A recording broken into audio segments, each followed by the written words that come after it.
In the rockin' world of big-time volleyball, you've got to have all the tools: power, finesse, and fire. I'm definitely an emotional player, and I play better when we have 3,000 fans, whether they're for or against us, screaming one way or another, because, I mean, that just pumps, it gets the blood flowing. Through which Lloy Ball's talent flows as well. Since the age of 15, he's been playing with the nation's elites, Olympic festivals, World University Games, and the U.S. National B team. The next step, the '96 Olympics, a dream well within his considerable reach. At the end of this season, Ball will join the United States World League team, from which the Olympic team will be chosen. And they know me, and they know I can set the ball, and I think they're confident with my skills. Obviously, I'll be confident with theirs, being some Olympians in there. And I think it'll be a lot easier than, say, a person who has not had the opportunities I had in the past. Opportunities he's made the most of. Of course, being a 6'8" setter hasn't hurt. Neither has the decline of the U.S. volleyball team. Retirement of the stars from the '84 and '88 gold medal teams has left some big holes to fill, and some young guns ready to fill them. I think he's ready. I would not have told you that the first part of last summer, the second half of last summer when he came back this fall, and certainly the things that he's done here with our program this year, both in the fall and the spring, I think he's ready. The only thing that guarantees me is an opportunity, and the opportunity, you know, it's up to me what I do with that opportunity. And if I perform well, and if I continue to become bigger and stronger and quicker, you know, there's no reason why I shouldn't be a starting setter in '96. Larry L., News Channel 15 Sports. You know, there was actually some rumor while I was in school still that I may have a shot for '92 in Barcelona. You know, there wasn't a real dominant person in the setting position at that time, but sure enough, I didn't get that call. But as soon as I was in '94, it took a month to finish up school, and then headed right out to San Diego where the USA team trained. And within 3 weeks, got the starting position. I mean, it was kind of a whirlwind. And right away went to the World Championships in Athens, my first big event. It's 24 of the best teams in the world, '94, Athens, Greece, and we win a bronze medal.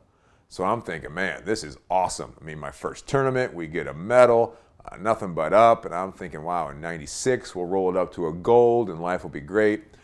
Well, unfortunately, there was 11 other teams in Atlanta who wanted a gold medal as well. And so we had a couple losses in 5, you know, one to Cuba and one to Bulgaria that kept us out of the medal rounds. So a very disappointing '96. But I knew right away when I got there, just because of work ethic that we've instilled from my dad at IPFW and some other coaches along the way who'd helped me get focused on volleyball and training and my diet and all those kind of things, that I could be the guy to lead that team. And sure enough, the guy who led the team for the next 14 years, they couldn't get rid of me.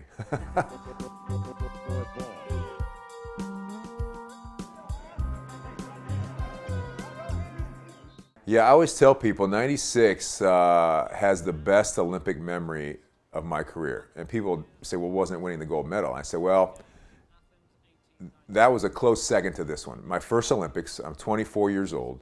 I'm walking in to the refurbished baseball stadium down there in Atlanta.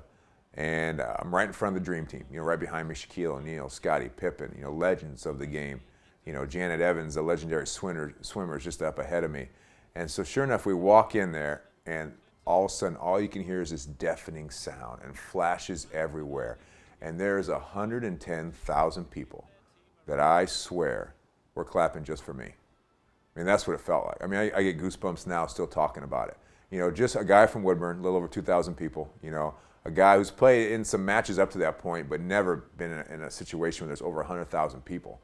And so walking in there with the stars of every sport and wearing USA on my chest, I mean, it was just one of the proudest, most exhilarating, most exciting moments of my life. And I always tell people it was number one. You know, nothing has compared to that, even winning the gold medal after that moment. Because right then, right there, I knew that this is something really special. This is something very few people will ever experience. And so that moment was wonderful. The way I played was a little inconsistent. You know, I was pretty hard on myself looking back at 24, first Olympics. Maybe the expectations were too high for me. Maybe I wasn't ready.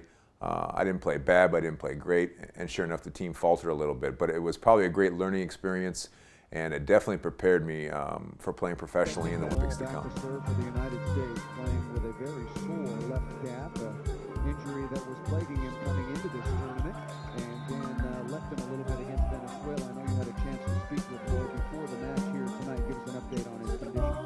Lloyd said his calf feels better than it did in the previous match against Italy. It's still not perfect, but in his opinion, it's fine enough to play. Yeah, right away. Unfortunately, being an Olympian doesn't pay real well. I mean, shoot, even if you get a gold medal, a president wants his tax money out of that nowadays too.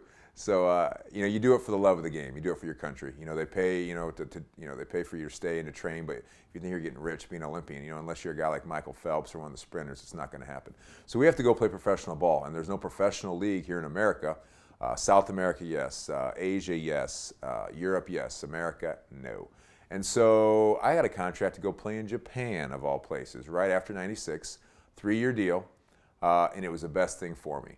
My big knock probably on myself in Atlanta was as a big guy, I was a decent blocker, good jump server, good volleyball player, but my setting was probably the worst thing I did. And I was the setter of the team. So it worked out, I went to Japan where there was only one foreigner per team. And so here I am setting these Japanese guys. And there were some relatively tall guys for Japanese, between 6'2" and 6'8", but not the best hitters in the world. And so if the ball wasn't perfect, they couldn't kill it. So those 3 years, I really kind of honed in on how to put a ball in the exact location and a hitter needs it every time.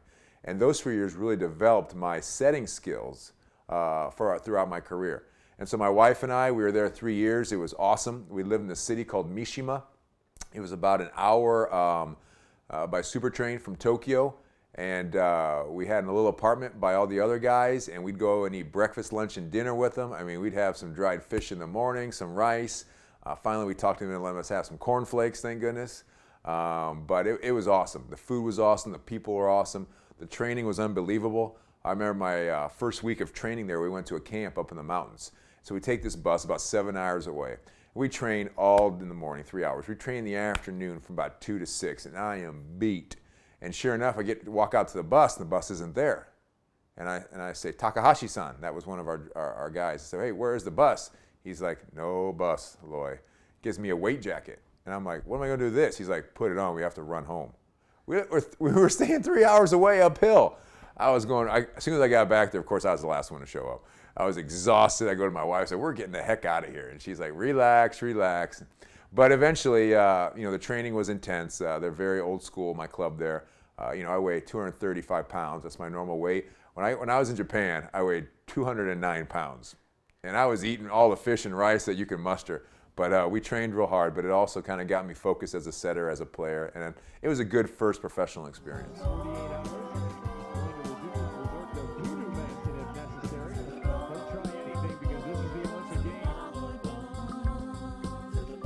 As soon as my last year was done there, I got done in April, right to the national team again to prepare.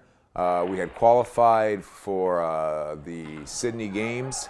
We were actually one of the best teams in World League leading up to it.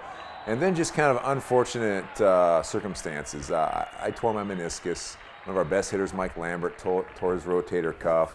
So we kind of came into the Olympics, the walking wounded. One of our starting middles, Jeff Nygaard from UCLA, got pneumonia when we got there and actually went home after a week. And so we were 0-5 and out of there in a hurry. It was disappointing and dismal. And the only good thing about it is that my wife and I stayed for a week and went to Great Barrier Reef scuba diving. Was kind of the salvage of the trip. But as soon as I got back home after that, had knee surgery and get ready to head to Italy and start another experience. Yeah, I think after I played 3 years in Japan, after learning how to set technically well and locate balls every time, I just felt it was for me to try something different. So my agent, Luca Novi, who's Italian, got me a contract with one of the most historic clubs in Italy. Italy is the place to play volleyball.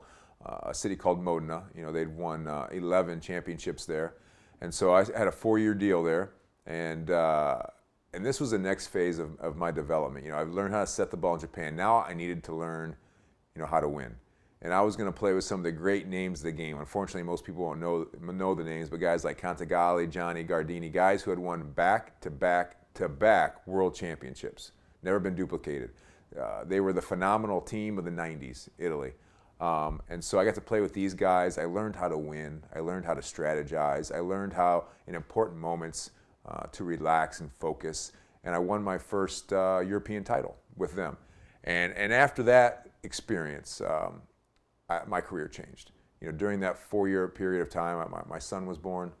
And anyone who has kids know, juggling a career and kids, waking up when they're sick and still having to go and practice and stuff. You really learn to prioritize and learn to stay focused. And I was about 28 years old, and that's really what changed my career. Up to that point, after the 2 Olympics were very disappointing, I was starting to lose a little confidence in myself. But after playing with these guys and winning a championship in Italy and a European title, I just kind of took off. Big blocking center at 6'8". Nice aggressive play by Lloy Ball.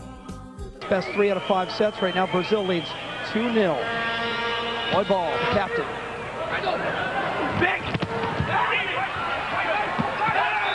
One of the younger players. Actually, I think he is the youngest guy on this team. 16-15, the U.S. in Game 4, an overpass by the Italians had a chance. Lloy Ball to read pretty, and the Americans by 2. It's 17-15, a final 5th frame. Went into Athens Olympics 2004 feeling very confident with a team of guys I'd played a lot with before. Our training was well, and we actually had a good finish. We got to the medal round. We ended up losing in the bronze medal match to Russia. But I was pretty happy with the performance, and I was pretty sure that would be my last one, to be honest with you. I had talked about retiring completely. It's a bittersweet ending for Lloy Ball, the captain, closing out a 10-year run with the national team best U.S. finish at a games since '88. The Americans, of course, came to Athens as just mild threats and advanced all the way to the semis. Head coach Doug Beal led the team to gold back in '84, and now 20 years later in Athens has this team back on the road to redemption. Russians get the bronze. It was never in doubt. And it just so happens that a Greek team in Athens saw me, said, "Hey, how'd you like to come and play?" It was a big paycheck. Plus, you can have 2 of your best friends on the team, Clay Stanley, Tom Hoff. So Sarah and I are like, well, Greece is awesome. Everyone speaks English. It's a tourist town. The weather, it's not like other places. It doesn't snow. And the volleyball's pretty good. Get to play with 2 other guys and their families. So it was like a perfect situation. So the 2 years there in Thessaloniki, which is a northern city in Greece, were great. And I also learned something else about myself. As we progressed from setting in Japan to tactics and how to win, I learned to be dominant in Greece. We won 46 matches in a row my first year. Went to back-to-back European finals, back-to-back championships. I just learned how to put my foot on the gas and not let it up. Beautiful choice by Ball.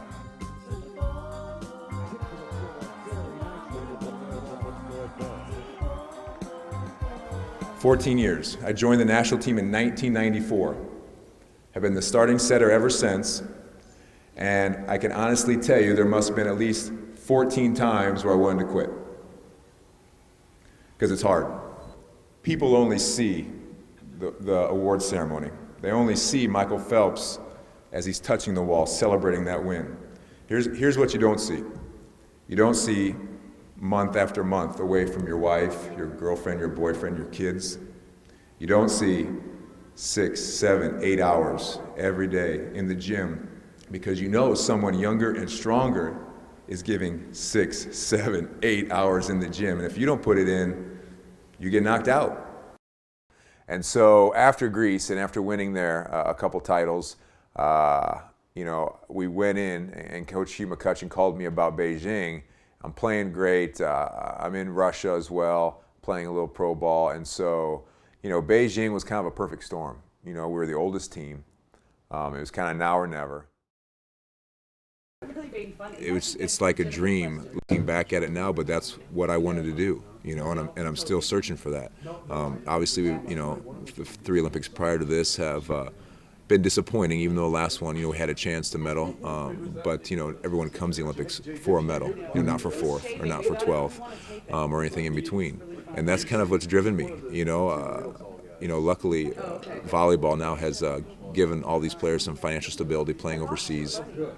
So it's not the money, it's not looking for sponsors.